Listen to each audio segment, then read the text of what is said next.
Well, Charleston's biggest celebration of arts and culture is back, and while the Spoleto Festival brings world-renowned performers to the Holy City, Piccolo Spoleto shines a spotlight on the incredible local artists that make Charleston unique.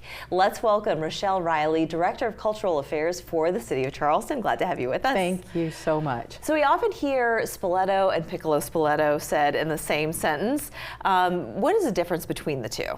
I'm so glad you asked. My job is to make sure that people know that there are two festivals, which is just unique in America. I'm really excited. So what we do is look for all the local talent in theater, dance, music, classical music, comedy, and make sure that we're highlighting that all over the city, the same way that Spoleto, which is a global juggernaut, brings in people from across the country and around the world. Yes. So we are the hometown concert and entertainment venue. I think that's wonderful. And with the Piccolo Spoleto, that gives the local artists an opportunity. What kind of an impact does that make on those artists in their trajectory of their It can change careers. Your life, because not only are they having a chance to shine in front of people who are coming for Spoleto, but there are also people who are always looking for talent, like, okay, let's go to Spoleto and see who the next star is. And they can come to a Piccolo event and see somebody that they might never have met. Isn't that good? Have you heard of any anecdotal No, but I'm going to be looking for them. Yeah, right, yes. I'm going to be watching out for that. And we did something really special. For the first time ever, we had auditions for the opening act for the Piccolo Spoleto finale. Oh, really? So she doesn't know yet. We're going to surprise her. I'm going to shoot a video of it. I'll send it to you. Oh, so that we can let her exciting. know that we did it over at the Cannon Street Art Center, which is the new headquarters for OCA. Oh, that's wonderful. All right, so an unnamed person at this point has won. Yes. Okay. That's always a good feeling, isn't it? We're when you've so got the excited. part. So this year's theme is called From Here. What can you tell us about that? Well, I'm a Southerner. I grew up in North Carolina, so my friends are still wondering how I got the Carolinas mixed up. But we want people to know how proud we are to be from here, from this city that is the arts and culture capital of the South, and one of the biggest arts and culture capitals in America. And we like being from here, and we want people to know that we think that we're something special because we're from here. Indeed. How did Charleston become such an epicenter for culture and arts? You know, art is so connected to history, and Charleston's history is such an amazing part of American history. Plus, you know, we're on the coast. We have beaches. We have amazing weather. We have people who love to come here to perform. So before you know it, all of a sudden, everything is happening here. And Spoleto is a big part of that because, you know, for 50 years next year, they will be bringing people here for this. And it's almost like Art Basel in Miami Beach or, you know, some of the film festivals. I'm a member of the Sundance Institute for the past 16 years. You become known. Yeah, and I'm so glad that you mentioned that. So half century next year, the Spoleto Festival will have and we're 2 years audiences. behind them. We're 48 years. So 48 years. And so there must be some incredible evolution too. One of my favorite people I've ever met is Ellen Dressler Morrill, who is the founding director of the Office of Cultural Affairs and the founder of Piccolo.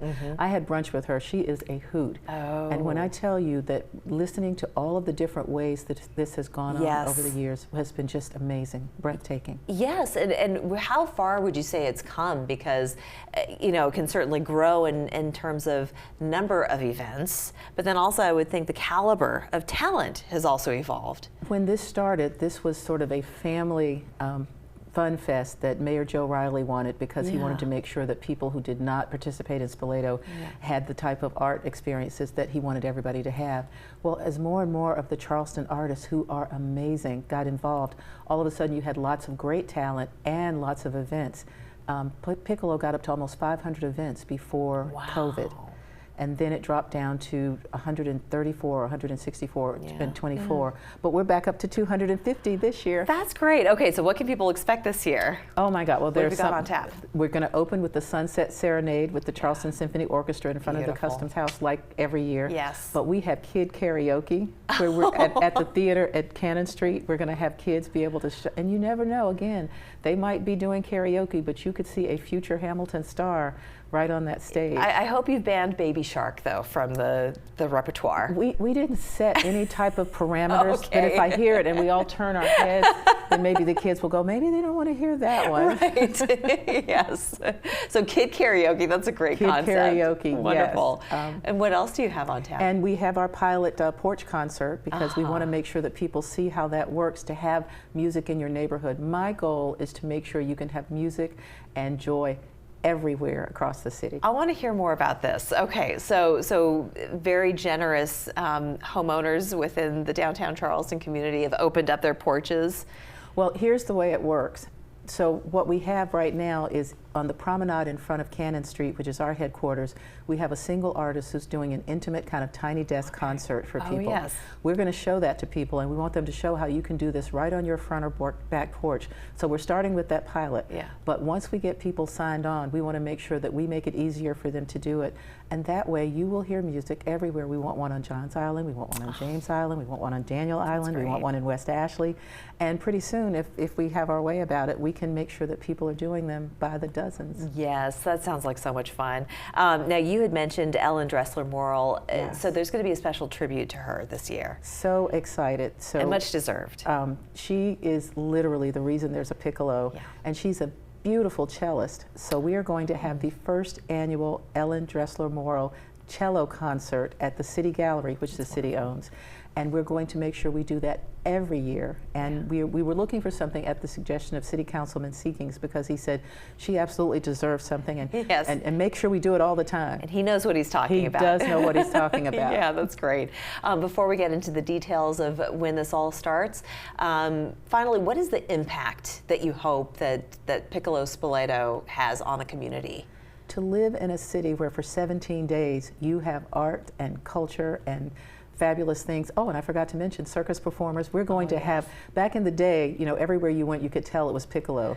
So we have performers on street corners and in different areas all over the city. So it's going to be just pure joy, and it reminds people that we're the arts capital of the world. I love that. All right, final details, when and where? Starts on May 22nd with the big opening in front of City Hall at 80 Broad.